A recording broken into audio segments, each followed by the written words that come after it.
இலங்கைக்கு கடல் ஆய்வு தொடர்பான கப்பல்கள் வருவது தடை செய்யப்பட்டுள்ள போதும் அவ்வப்போது சர்வதேச போர்க்கப்பல்கள் கொழும்பு துறைமுகத்துக்கு வந்து செல்வது வழமையாக இருக்கிறது.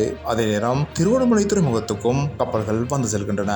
அந்த வகையில் இந்திய மற்றும் அமெரிக்க கப்பல்கள் கொழும்பு துறைமுகத்துக்கு அடிக்கடி வருவது தற்போது சாதாரண நிகழ்வாக மாறியிருக்கிறது. கடந்த திங்கட்கிழமை அன்றும் அமெரிக்க நாசகாரி கப்பல் ஒன்று கொழும்பு வந்தடைந்தது. மீள் நிரப்புக்காக இது வந்ததாக தெரிவிக்கப்பட்டது. அதே நேரம் இன்றும் மற்றும் ஒரு நாசகாரி கப்பல் கொழும்புக்கு வந்திருக்கிறது. இதனை தவிர இந்திய போர்க்கப்பல்களும் அவ்வப்போது கொழும்புக்கும் திருவண்ணாமலைக்கும் மீள் நிரப்பல் மற்றும் ஏனைய தேவைகளுக்காக வந்து செல்கின்றன. இதனையடுத்து சீனாவின் கடற்படை பயிற்சி கப்பல் ஒன்று எதிர்வரும் நவம்பருக்குள் இலங்கைக்கு வரும் என எதிர்பார்க்கப்படுகிறது. எனினும் இந்த கப்பல் தொடர்பாக இந்திய தரப்பிலிருந்து ஏதேனும் எதிர்ப்புகள் வெளியிடப்படுமா என்பது குறித்து இன்னும் தகவல்கள் வெளியாகவில்லை.